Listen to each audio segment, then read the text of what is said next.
How fucked up am I that a 4.5-year-old is like my life coach, like dropping these truth bombs on me? So, anyway, so I don't know. So I'm going to try to stay sober until I figure out, yeah, dude, it fucking sucks, though. I'm not going to lie to you. Just every day taking life in the face. Praying for sleep. Oh, God, make it end. I fucking hate these happy, sober people. It's amazing. I feel so alive. I have all this fucking energy. How long does that take, you know? I drink a milkshake once a week. That's my big fucking thing. Have a root beer float. Oh, it's just sad. It's just a sad thing. Like watching an old athlete that can't run anymore.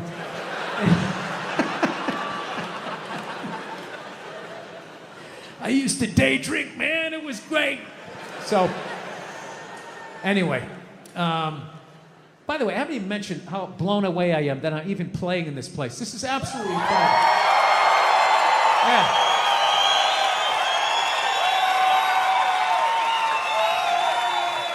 Hilarious. You stay up here for like an hour with this wind, your fucking lips get all chapped. It's like you're standing on the front of a boat.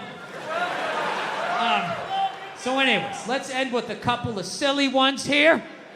We'll be on our way, right? Let's see what I did. All right, I'm doing good here. All right, so here's a good one for you. A couple years ago, before all this stupid fucking pandemic shit started, you know, Mother Nature's half-assed attempt to get rid of the amount of people she needs to get rid of, you know, just procrastinating, treating it like a term paper. I was in New York. I had an acting gig, all right? I was playing a fireman, all right? Now, I'm not the best actor, all right? Some of you saw it. I hope you paid for it, you cheap bastards. You all watched it for free, you bastards.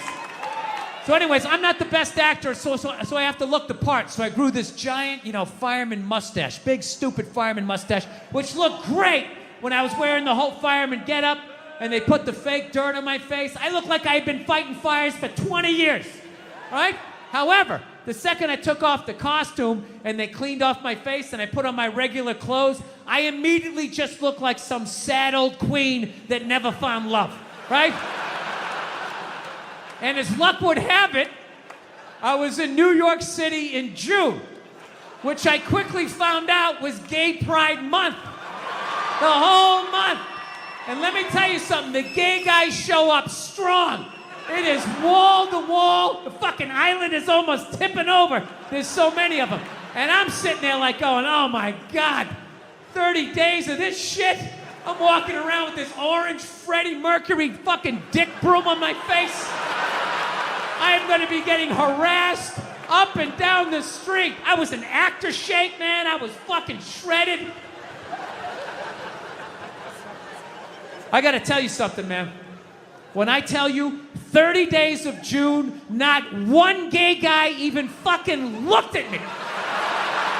Forget about even hit on me. I have never felt so old and undesirable in my life. Dude, I'm gonna tell you something. It's this one thing as a man, when you get so old that women don't look at you anymore, like you know you're gonna hit that age. You know that day's coming, but nobody tells you at some point you're gonna get so old, not even a man wants to fuck you, right? Dude, that is a statement. When you get so old, some queen in his 60s is like, keep it moving, I can do better than that, Jesus Christ. Get some fucking hair plugs or something. Get a spray tan. I can get someone in its 40s. Go on, keep going. Dude, it was like, I was like having like this fucking panic attack. I was thinking like, oh my God, I waited too long to get married. I had kids too late. I'm gonna die soon. I was like literally like wrapping up my life, you know? So I'm walking down like 9th Avenue, you know, putting a little swish in my fucking step, just trying to get something. I was desperate. Fuck you ladies, you've been there. You know how it is. You wanna think you got one more in you, you know? So I'm tra-la-la down the street.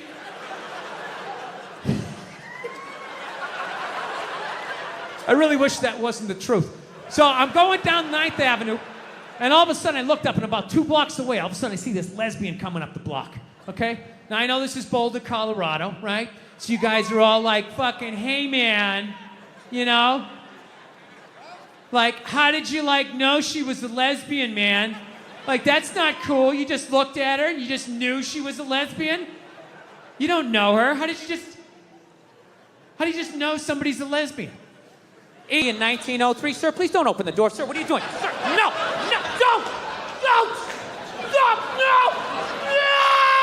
What the fuck? What the fuck? Oh my God! Oh my God! Oh my God, what the fuck? What the fuck? Fuck! Air traffic control. I don't know who's on this frequency, but you really need some kind of fucking helicopter. 5 days in.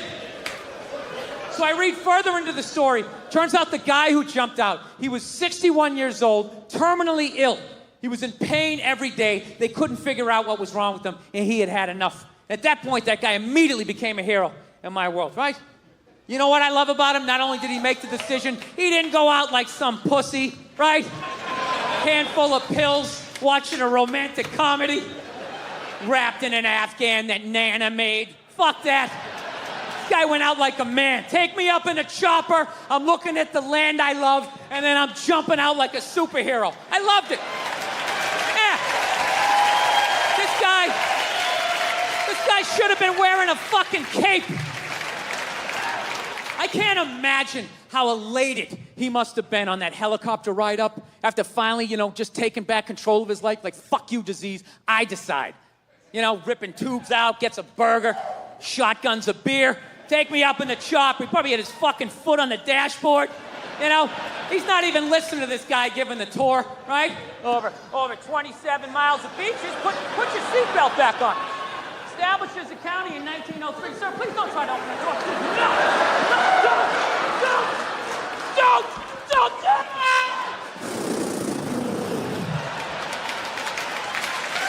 Incredible. But here's the thing. I left out one small thing.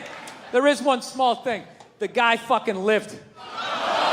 Yeah, they were out over the ocean, 500 feet up. You'd think that would be enough. So I'm thinking he must have gone in like Greg Louganis, like no splash, just. But witnesses said it looked like a dummy was falling out of the air. So that sounds like a hell of an impact. I think he accidentally did the most epic 500-foot belly flop in the history of jumping out of a helicopter, But that didn't change what he was trying to do. Where his heart was, I still love this guy. I just feel bad for him. Just on the way down, he's got to be thinking, 3 more seconds of pain, 2 more seconds. Wham!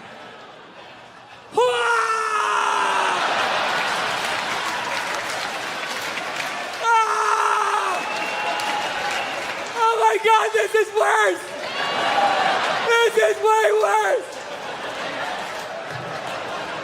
It has a happy ending, though. He later died at the hospital. That's right. So here's to him. God bless him. I hope I have the balls someday.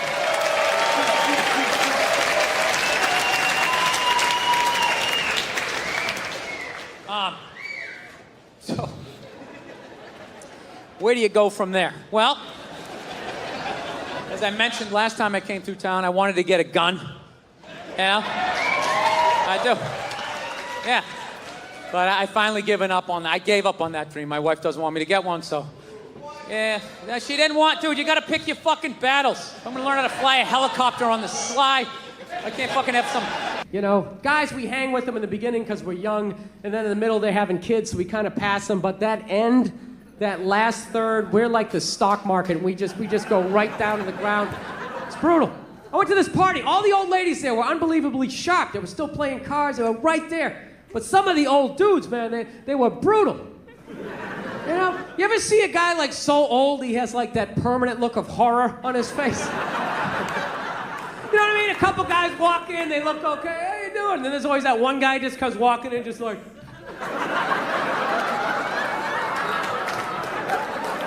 Dude, even when they're sitting down meeting people, and this is my grandson, Bill. It's like, dude, how much pain are you in that you constantly have a look on your face like that chick from The Ring just crawled out of your TV set? Dude, that's gotta be, you're like so old, like everything hurts. You're just standing up, you're like, my feet! You go to lean on something. Ah, my arm! Even like blinking, like air hurts. Dude, fucking kill me. Kill me if I ever end up like that. Dude, I'll fucking kill myself. I'll rock myself down a flight of stairs. I'll lean back, hit my head on a sink. Whatever I gotta do. I told you, I already think about killing myself twice a week at this age. There is no fucking way I'm going out like that. The end of my life, I'm walking around. And everyone else has that panic. Oh, fuck, is it going down? Look on their face. I don't know how you do it. How do you wake up every morning brushing your teeth? How do you fight the urge to not just jam that toothbrush right down your throat?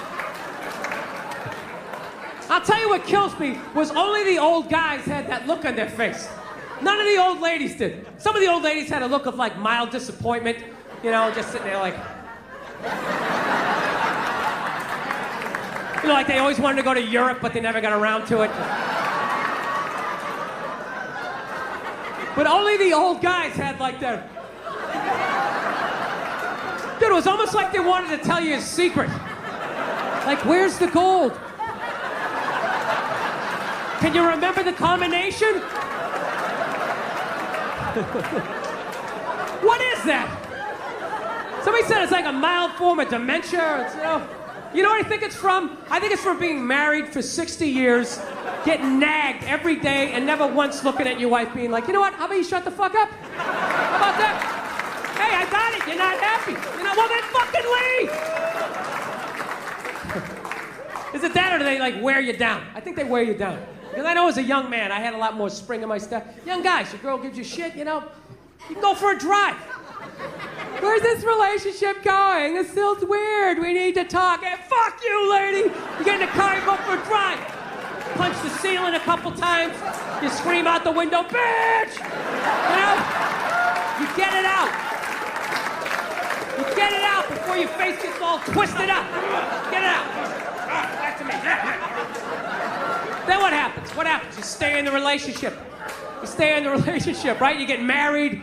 15 years later, you got a couple of kids, you got a little gut going, right? She starts in on you with that whole laundry list of stuff you gotta do because you're married. Susie has ballet practice, it gets over it too. Make sure you're there too. You were there too the other day, and she's very upset. No, you were. I actually documented the record on my Facebook page. And you want to give her an uppercut. No, it's a natural thought. But you don't. You never lead with an uppercut. You set it up with a jab. You get inside. You come right up through the cleavage. You rock that head back. You send it right across the linoleum. Take that dirty pistol out. You lay it next to him. Wipe off the door handle. I'm fucking with you. No, you don't do that. No, you don't. You never hit a woman. You should never hit a woman. You're going to get caught. You're going to go to jail. You're going to get raped. It's awful. You don't do that, right? Well, what do you do now? What are you going to do now, right? You're married, right? You can't yell because your kids are there. You can't go for a drive. You don't have a cool car anymore. You got like some caravan with those sticky children of the corn handprints all over the windshield. So what do? You go down in the basement, you just do like that whisper yelling.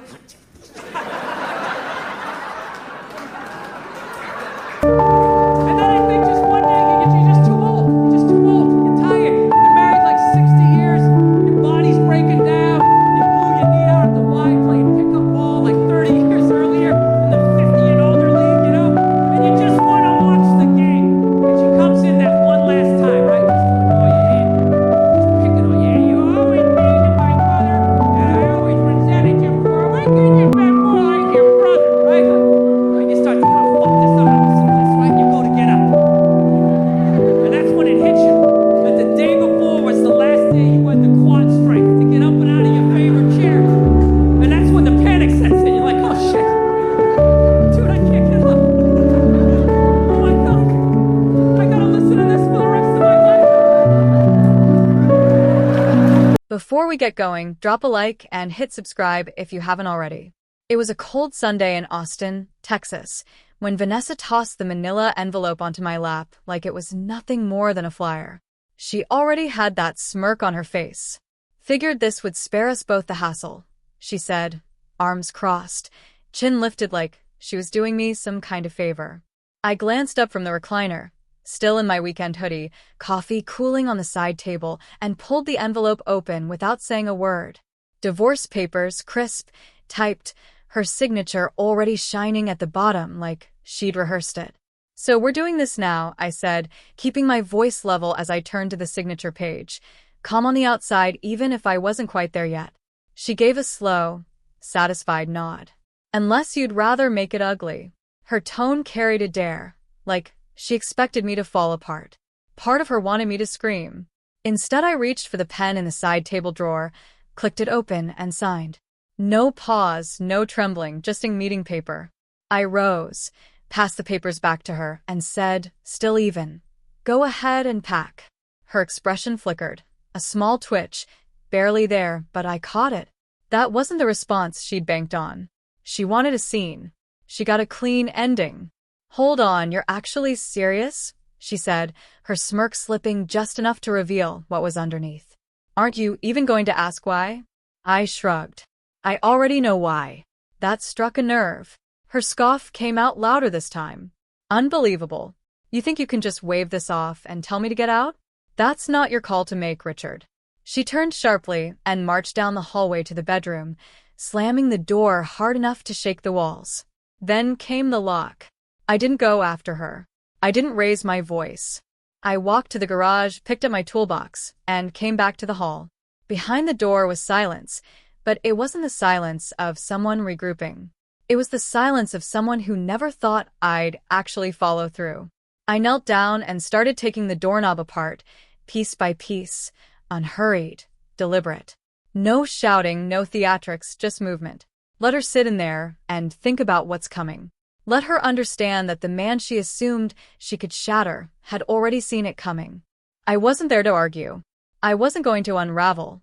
I was reclaiming my life one screw at a time, because sometimes dignity doesn't announce itself with slammed doors or shouting matches. Sometimes it shows up as steady hands and a signature that doesn't shake. And this was only the start. The final screw fell into my hand with a quiet metallic sound, and the knob came loose. I pushed the door open. Vanessa stood in the center of the room, arms crossed tightly, phone gripped in one hand like it might protect her from what was happening.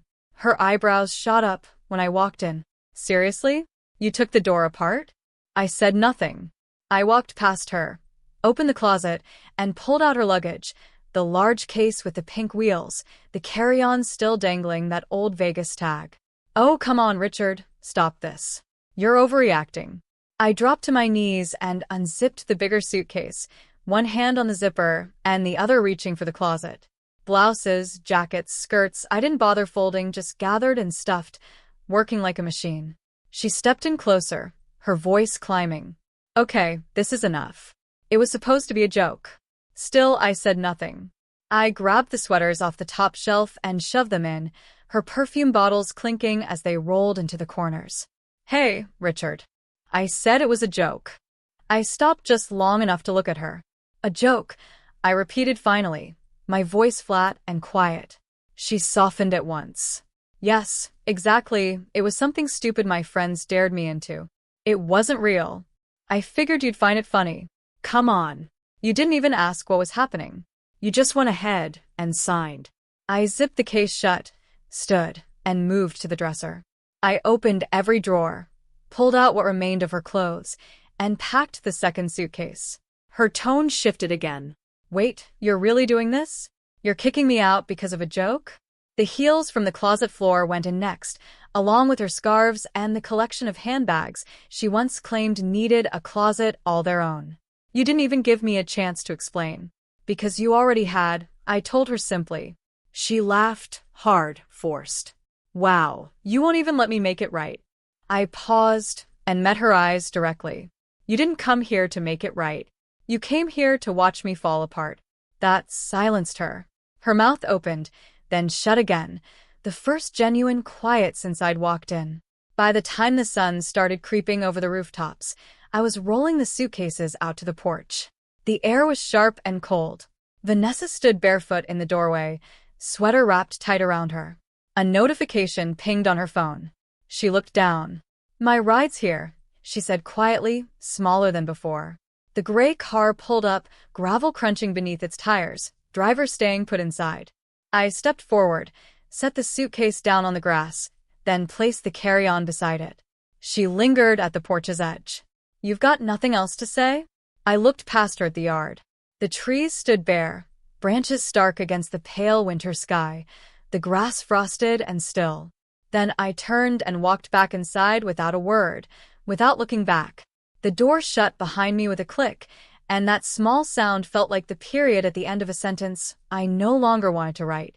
The morning after she left, the sun rose the same way it always did, pale and cold above South Austin.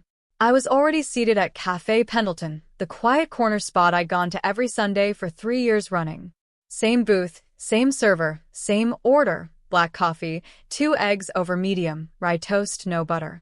But that morning I carried something extra with me, the kind of thing that fills the quiet once you stop pretending everything's fine. I was partway through my coffee, scanning the newspaper like it was any regular day, when the bell over the front door chimed. That familiar jingle had always faded into the background until I recognized their voices. Loud, familiar laughter. Vanessa's crew, Mia, Darla, and Steph, strolled in acting like they owned the place. They noticed me right away. Mia leaned toward the hostess and pointed. "No need, we found our friend." I stayed put and took another slow sip. Darla approached first, coat half on, lipstick a little too bold. "Wow. You really are as cold as Vanessa said." Mia dropped into the booth across from me uninvited.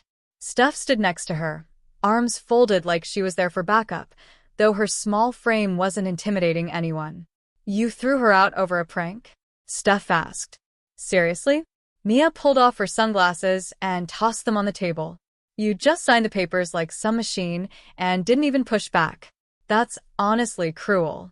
"She was in tears," Darla added, dropping her purse down like she planned on staying a while. "Actual tears. And you just closed the door on her." I folded the newspaper and set it aside. "She mailed me divorce papers. I signed them." Mia rolled her eyes. "It was a prank, obviously. We were messing with her. We never thought you'd take it seriously. Do you even know her at all?" I tilted my head, watching them. There was something almost pitiable in the way they clustered together, like teenagers who hadn't noticed high school ended over a decade ago. "You are dull," she said. "You never fight for anything," Steph added. I smiled slowly, knowingly. "Then I guess the joke landed on you." The words fell like a coin dropped into a quiet room. All 3 blinked, thrown off by how unbothered I seemed. I turned back to my coffee, took another long drink, and leaned back into the booth. "You came here expecting what? An apology? Me groveling to explain myself? You thought showing up here with matching attitudes would rattle me." Darla's mouth fell open. Nothing came out. Mia bristled. "We just figured." "You figured wrong." I set the mug down with a light clink. "You figured she could hurl papers at me like a tantrum, and I'd sit here holding her hand while she laughed it off later. That's not how any of this works." Steph tightened her arms further, trying to hold her stance. "You didn't even try to fix it." I shrugged. She never wanted it fixed. She wanted the attention. She got it, just not the kind she was after. The booth behind us went silent. I noticed the older couple by the window glance over. I didn't care. Let them listen. Mia stood, grabbing her sunglasses. "You're unbelievable." "No," I said. "I'm done being the punchline." She spun and walked off, Darla and Steph following close behind. No parting shots, no mockery. Just quiet. They exited the cafe the same way they'd entered. Loud footsteps, heavy perfume, and an inflated sense of their own weight. I watched the door swing closed behind them, then waved down the check. My food had gone cold, but the coffee stayed warm, and so did the satisfaction. The office carried the scent of leather and fresh starts. On the 12th floor of a downtown tower, floor-to-ceiling windows framed the long mahogany table. The Austin skyline shimmered in the distance, sharp against the winter morning. I sat with my palms flat on the table, watching a manila folder slide across it. "Everything you requested," said Brian, the investigator I'd hired. Mid-40s, ex-military, carried himself like he never left the job. We traced it back 6 months. That's where the pattern begins. My attorney, Damon Keller, sat beside me, scrolling through his tablet, composed, exact, worth every dollar, the kind of man who never had to raise his voice to be heard in court. I opened the folder. Photos first, grainy but readable enough. Vanessa in a sundress I'd never seen, stepping into a black SUV that clearly wasn't hers to be riding in. Her hand resting on the driver's chest. Then another shot, same man, same hotel lot. A different week. The dates checked out. "Who is he?" I asked, still staring at the photo. Brian answered without needing to glance at his notes. "That's Troy Mathis, Darla's husband." I nodded slowly. Keep going. More photos, more nights, a second man this time, and she wasn't hiding it at all. Vanessa and a taller guy, slicked back hair, business casual, laughing outside a wine bar, her hand resting on his arm like they'd known each other for years. "That one," Brian said before I could ask, "is Matt Cole, Steph's husband." I exhaled slowly through my nose. Not shock, just confirmation. "You already suspected this?" Damon asked, glancing over. "Worse," I said. I lifted one of the printed pages. Messages recovered from an old phone backup Brian had located. Vanessa's own words sat there in black and white. "If Richard ever finds out, I'll play the victim. He'll either explode or shut down. Either way, I control the story. Troy says he might leave Darla, but I told him to wait until Richard's completely gone. Matt's entertaining, and honestly Steph has no clue what she has. None of them do." I leaned back, letting the words sink in like dust settling over something long undisturbed. Damon leaned forward, tapping the folder. "This gives us several directions: reputational fallout, an alienation of affection claim if you want to go the civil route, or pure leverage. Depends on the outcome you're after." I held his gaze. "I want them to know, not just her, all of them." He nodded. "Then we'll move carefully, quietly, but with purpose." Brian folded his hands. "She has no clue we've been watching. We kept it clean, no digital footprint. She won't see it coming." I looked back down at the photographs, not because I needed further proof, but because I wanted to hold on to this moment, not out of revenge, but for the clarity it gave me. "She wanted control," I said quietly. "Well, now it's ours." Damon smiled slightly. "Still want to keep this quiet for now?" I nodded. "For the moment." He shut his tablet. "Then let's get ready. They'll never forget what quiet honesty feels like once it lands." The room settled into stillness again, the kind I appreciated, professional, contained, decisive. I was out on the porch that morning, clipping back the frozen hydrangea stems near the steps, when I caught the familiar sound of heels striking pavement. 3 voices, laughing, bright, and clearly staged. Mia spoke up first. Well, if it isn't Mr. Emotional Damage Control himself." I stood up, wiped my hands on the towel, and turned to face them. Darla had on oversized sunglasses, like she was hiding from a truth she wasn't ready to face.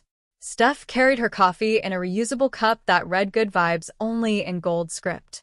"Still doing the silent act," Mia said with a smirk. "Honestly, a little unsettling, Richard."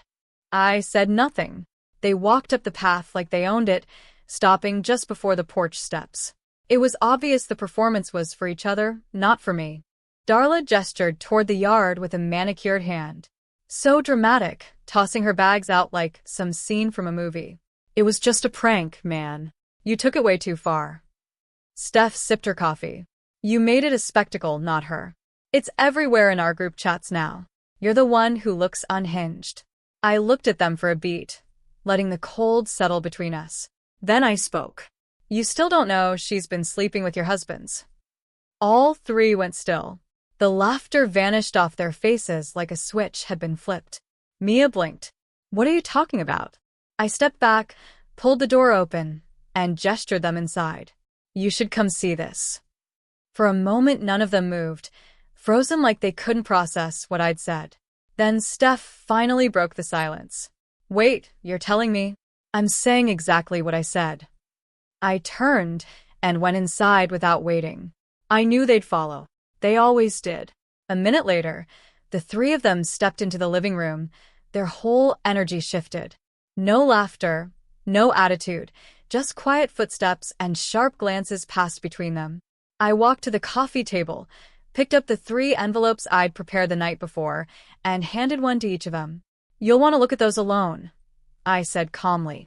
"Photos. Timestamps, messages. Mia stared at hers like it might go off. Darla's hands were trembling already. Wait, Steph said, breath catching as she tore hers open. This is from last month. That's Matt's car. I didn't respond. I didn't have to. Their faces said it all. Mia let her envelope drop like it burned her hand. Troy told me he was in Houston that night. He wasn't, I said. Darla lowered herself slowly onto the arm of the chair, staring at a photo of Vanessa kissing her husband's neck outside a hotel entrance. I don't understand. Why would she do this to us? You called it a joke, I said quietly. She just kept going. Steph dropped onto the ottoman, eyes moving across a thread of texts between Vanessa and Matt. Her mouth opened once, then closed. Nothing came out. For a long stretch, the only noise in the room was the wall clock ticking. Then Mia rose, envelope crumpled in her fist, and looked at me with hollow eyes. You planned all of this. You waited. I nodded. I did. And now? You just wanted to watch us break? No, I said simply. I want you to see who she really is and who you've been standing up for. Darla stood unsteady. I need to leave. Mia didn't push back. Steph didn't even say a word on her way out. They left the house in silence. No dramatics, no stomping, just the walk of women who just realized how little they understood their own lives. I watched through the window as they made it to their cars, steps hesitant, heads low. Then I shut the door. No triumph, no shouting, just the weight of truth settling into a space that deception used to occupy. It was just past 9 when my phone lit up. I was sitting on the back patio, a blanket over my shoulders, the night cold and still. String lights swayed overhead, casting a soft amber glow. I glanced at the screen. Vanessa, the first message since she'd left. I opened it. You cold, arrogant piece of work. Feeling good about yourself? You just wrecked my entire life. Proud of that? You think anyone's going to see you as some innocent party? You're a coward, Richard, a calculating one. I read it twice, then flipped the phone over on the table and took another sip of tea. No response. Nothing she could say would drag me back into her chaos. But hers wasn't the only voice moving through town that night, because by morning, the mood had shifted across our whole corner of Austin. People weren't just talking quietly anymore. It started with Mia's husband Calvin. I ran into him 2 hours later at the hardware store, staring blankly at paint swatches. He didn't speak, just gave me a tight, quiet nod, like we both understood something without needing words. That afternoon, I stopped by the small local market tucked behind the bookstore and barber shop. I hadn't even reached the produce section before I overheard it. Is that him? Yeah, that's Richard, the one who figured it all out. I heard he had it all documented, photos, texts, everything. Wait, so Vanessa really was involved with 2 of their husbands? Not 2, 3. And she faked a rental receipt to cover one of the hotel stays. My cousin swears it's true. It spread like wildfire. Every aisle had a slightly different version.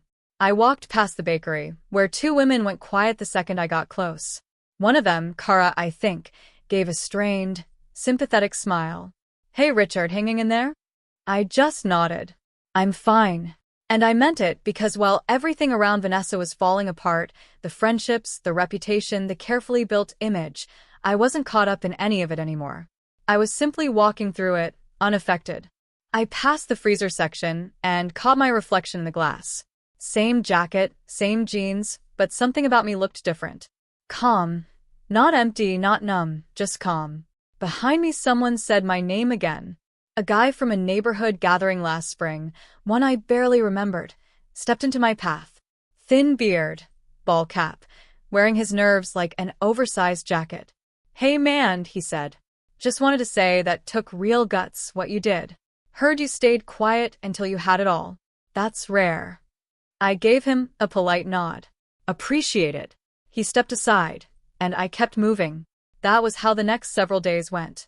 Gas stations, coffee shops, the post office.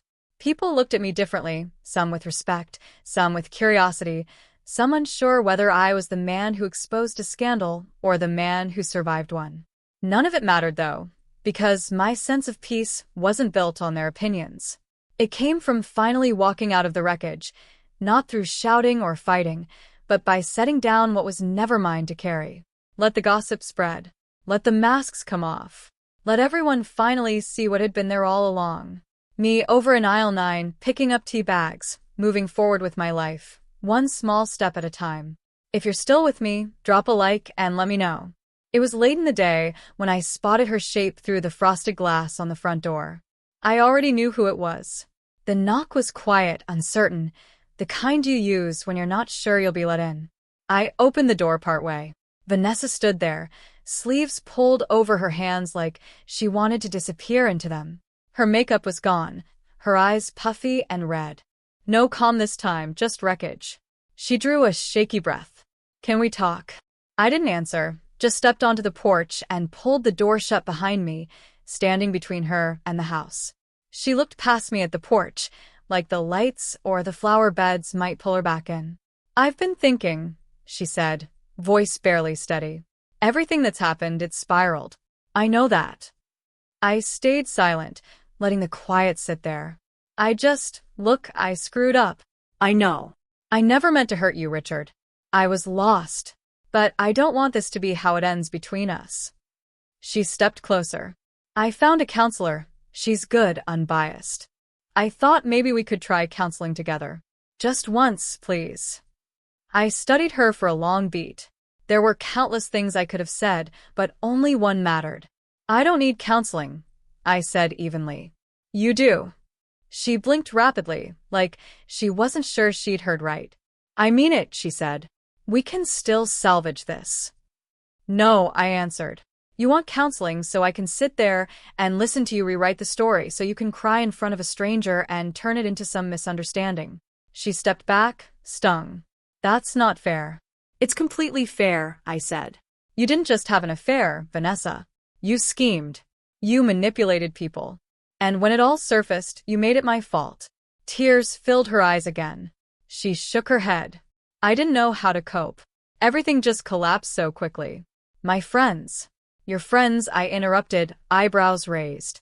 "You mean the husbands you deceived and the wives you betrayed?" "You struck the match, Vanessa. Now you're breathing the smoke." She looked down, arms wrapped around herself, like the cold had finally reached her. "I never thought it would unravel like this." "It didn't unravel," I said calmly. "You tore it apart yourself, piece by piece." For a moment neither of us moved, her trying to hold herself together, me standing there with nothing left to offer. She reached toward me once, halfway, then pulled back. "Please," she whispered. "Just one session, one shot." I shook my head slowly. "You already had every shot you were going to get. What you're feeling right now, that's the price." Her breath caught, but I opened the door behind me without another word. She stood frozen as I stepped back inside. Then I shut the door, not out of anger, just finality. Through the window, I watched her wipe her eyes with her sleeve, shoulders trembling. She lingered there a few seconds longer, waiting for the door to reopen. It didn't, because healing wasn't something the two of us could share anymore. It was something I'd already begun the moment I stopped treating her pain as mine to fix. It was Friday afternoon when the knock came, hard, fast, loud enough to rattle the glass. I opened the door to find Kyle standing there, fists clenched, jaw set tight, looking like sleep hadn't found him in days. Vanessa's younger brother, built like a linebacker, always someone who charged through problems instead of talking them out. He didn't wait to be asked in. "You think you're some kind of hero now," he snapped, stepping closer. "You humiliated my sister, threw her out into the cold, and now the whole town's gossiping about her like garbage." I didn't react, just stepped aside and held the door open. He looked at me, maybe surprised, but walked in anyway. No shouting from me, no defensiveness. I just led him to the dining table where the folder sat, the same one Brian had put together, still organized, still carrying its weight. Kyle stood, restless, wound tight like he'd shown up ready for a fight. I opened the folder and slid it toward him. "Read it." He glared. "You think tossing some pictures at me is going to make any of this okay?" I said nothing, just turned the first page for him. Vanessa with Matt, Steph's husband, outside the wine bar. He stared. Next page. Vanessa at the hotel lot with Troy, his hand at her waist, her mouth against his neck. Then the messages. Kyle stayed standing, but his stance began to shift, the tension draining. His fists loosened. His brow twitched once, then again. He turned another page, then another and another. I stood watching. By the last page his breathing had changed entirely. "This can't be real," he said quietly. "It's all real." He looked up slowly. "She told me you were turning people against her, that you were making things up." I said nothing. I didn't need to. He looked back at the folder, dragged a hand through his hair, and let out a heavy breath. "She told me it was one slip," he muttered. "One time." "That's not one time," I said. "That's a pattern." Heavy silence settled between us, the kind that only comes when someone realizes they've been standing up for the wrong side. "I didn't come here expecting this," Kyle finally said. "I came ready to put you through that window, man." I nodded once. "You're not the first." He gave a dry, humorless laugh and dropped into the chair, face in his hands. "I didn't want to believe it," he whispered. "She's my sister. I've always covered for her, even when she didn't earn it." I leaned against the table, my tone steady. "You still can, just not by cleaning up her wreckage." He didn't respond right away, just stared at the folder like it might burn him. After a moment he stood, closed it gently, and said, quieter than I'd ever heard from him, "I'm sorry, man. I really had no idea." I nodded. He looked like he wanted to add more but didn't, just turned and walked out, the door clicking shut behind him. And for the first time since this whole thing started, I felt something close to peace, not because of his apology, but because the truth, sitting there in plain black and white, had finally grown louder than her lies. It was just after dark when it happened. The street was calm, porch lights glowing softly over trimmed lawns. I'd just finished the dinner dishes when tires screeched outside. Then came the pounding 3 hard hits on the door. I opened it slowly. Vanessa stood there, wild-eyed, breathless, hair a mess, mascara running down both cheeks. No calm left, no calculated tears, just chaos. "You liar," she screamed, pointing a finger at my chest. "You twisted everything. You set me up." I said nothing, just stepped onto the porch and pulled the door shut behind me. Neighbors' curtains were already twitching. A few porch lights clicked on down the street. "You think you're so smart," she yelled, pacing in a half circle, arms flailing. "Turning everyone against me, making me the villain in your little story." She spun back toward me, voice cracking. "You showed Kyle the folder, didn't you?" "Of course you did. He's not answering my calls. Darla blocked me. Steph told me to get help. And you? You just stand there like none of it touches you." I stayed quiet. "What did I ever do to deserve this?" she sobbed, nearly hysterical. "I gave you everything, Richard. I held this marriage together for years while you just drifted through it like you had no feelings at all." I crossed my arms, steady. "You won't even deny it," she shrieked. "You're enjoying this, aren't you? Watching me fall apart while you sip your coffee and play the wounded saint. You're pathetic." A door opened across the street. Mr. Henley stepped out in his robe, 2 kids peeking around him. Vanessa didn't even notice. "Say something," she screamed, fists tight at her sides. "Come on, say something." But I didn't, because there was nothing left worth saying. That silence, the one she used to wield, the one she used to fear from me, it belonged to me now, and it terrified her. The shouting went on another minute until I heard sirens in the distance, then the unmistakable flicker of red and blue lighting up the siding. 2 patrol cars pulled up. She turned, saw them, and switched tones instantly, like reality could bend to her voice. "He's lying," she shouted. "This is abuse. He's manipulating everyone. He's making me look unstable. He. One of the officers stepped forward, calm. "Ma'am, we got several calls about a disturbance. Need you to settle down." Vanessa turned back to me, eyes wide and rimmed red. Tell them I'm not crazy." I looked at the officer and nodded once. "There's a restraining order on file, temporary, issued yesterday." He took a breath, turned to his partner. "Confirmed. It's on record. She's in violation." Vanessa froze. No, I didn't know," she stammered. "I wasn't served. I didn't, this isn't." But it was already too late. The second officer gently but firmly took hold of her wrist.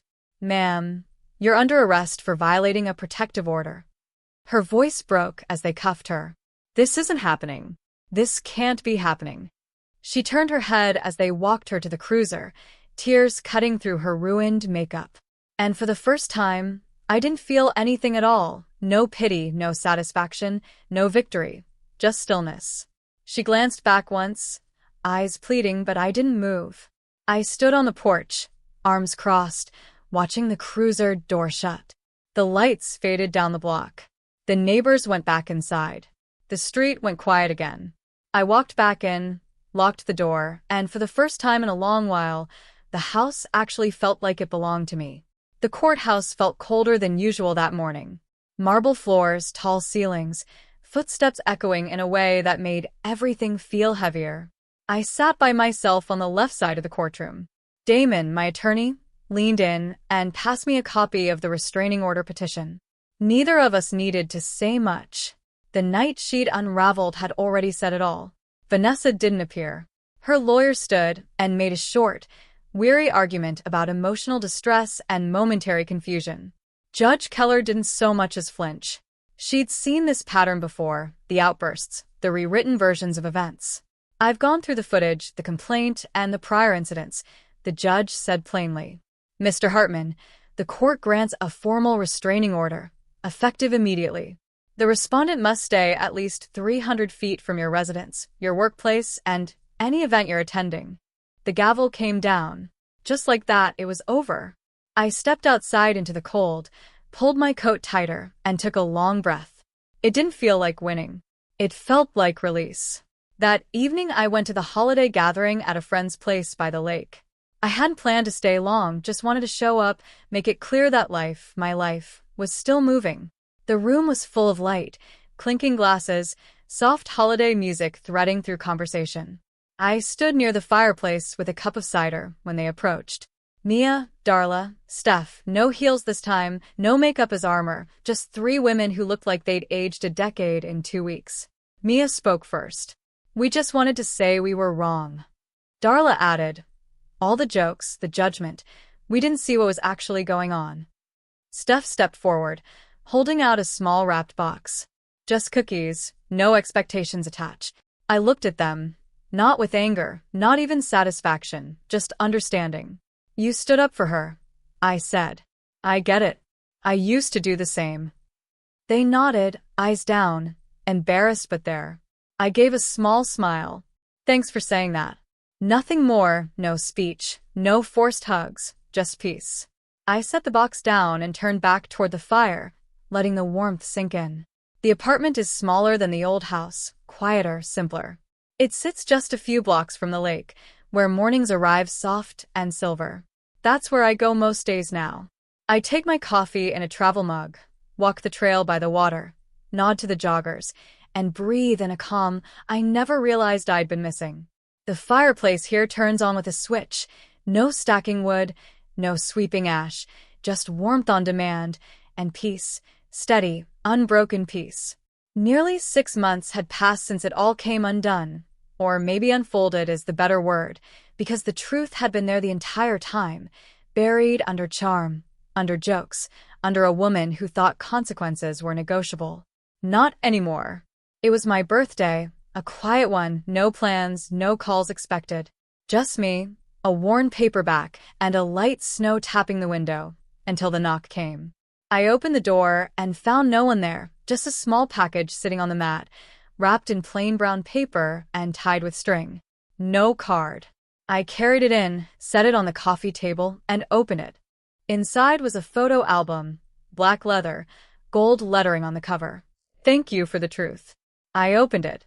The first page held a note written in 3 different hands. "You didn't just leave. You opened our eyes. We believed the lies, because they were the easier option. Thank you for showing us what real courage looks like. You saved us more than you'll ever know. Mia, Darla, Steph." The following pages were photos, not of Vanessa, not of the fallout, but of them with their children, their new homes, quiet, genuine smiles, fresh starts. No captions, just moments. And at the very end, one final line. Most people burn the bridge behind them on their way out. You left the path open so we could still cross it. Happy birthday. I sat with it for a while, my hand resting on the last page, letting the weight settle. Not anger, not pride, just peace. I closed the album and set it near the fire. Outside, the snow kept falling, and inside, for the first time in a very long while, I felt like I'd finally made it home. And that's where my story ends. I still find myself thinking about Kyle, how he showed up ready to swing, but left in silence after finally seeing the truth about his sister. He could have kept his eyes shut like everyone else, but he chose to look. What would you have done in his shoes? Tell me in the comments. I read everyone. And if this story hit home for you, tap that like button and subscribe for more.